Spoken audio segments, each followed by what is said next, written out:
Nature is something that is threaded through a lot of our courses and activities at the Recovery College.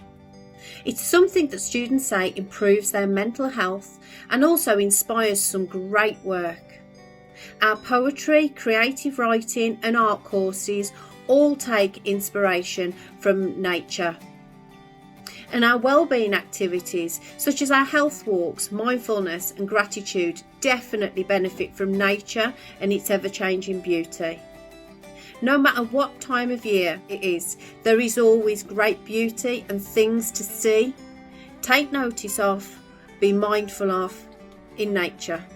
Being outside in nature is something that I always really appreciate. I think especially working from home, being able to put on my trainers either first thing before work or after work each day really helps me.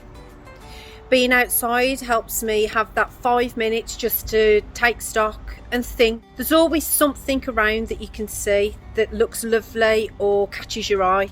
For me, one of my favourite things is the smell of an early evening, whether the grass is quite dewy or whether it's been raining, that really fresh smell, something that nature provides for us, something that I'm ever grateful for and something that really helps my mental health and stress levels. There's a number of ways in which connecting to nature is really good for our mental health. And one of the really simple ways you can do that is to take a space that's near you that's in nature, and that doesn't necessarily have to be a forest or field. It could be a tree or a hedge or a patch of wildflowers growing through the tarmac. Just begin to notice how that space changes throughout the seasons, and it helps to sort of build that connection, and that sort of noticing brings a sense of well-being to kind of seeing how that moves through the seasons, as we do. You know, in winter the nights are darker, we tend to spend more time indoors, we're kind of huddled up almost in hibernation, and there's that pull to move slowly. And then when we move more into spring and summer, there's more of an awakening, which we see in nature as well, you know, so we feel like everywhere's lighter. We want to go outside and we want to experience the world and the warmth of the weather warming up. And in the same way, you know, nature is breaking through the ground.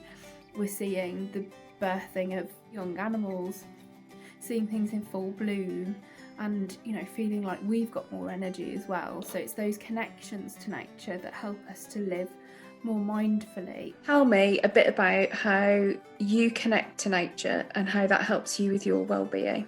A couple of things over the last few years that I've learned. One is mindfulness, another one being gratitude.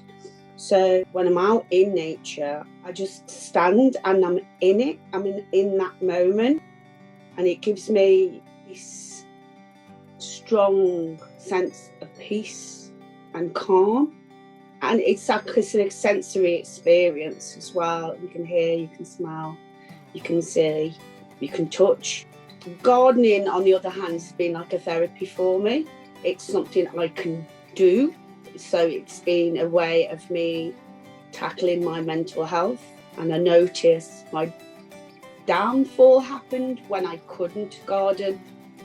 So now I know it's an important part of my recovery and my staying well. And I'll show you my plants. Can you see? This is a poem about spring, and it's called Something. Something's groaning beneath the forest, something's rippling in the glen, something's crawling through the woodland, something's waking fox's den, something's stirring up the snowdrops, something's rousing sleeping hogs, something's rushing up the crocus, something's nudging hiding frogs, something's making days grow longer, something's pulling out the light, something's drawing out birdsong, something's warming winter's bite. Something's making us feel hopeful. Something's guiding us outside. Something's pushing us to newness. Something's changed our urge to hide. Something's waking sleeping giants. Something's woken all our trees. Something's given life to branches. Something's calmed the fierce seas. This one's called Nature, and it was written on the 5th of August last year. Nature is very close to my heart, but where to start? I suppose with a seed, I'll plant this thought. It started from birth, like a flower raised in freshly dug earth, watered by each day with visions of beauty, enriched with the fertilizer of human kindness.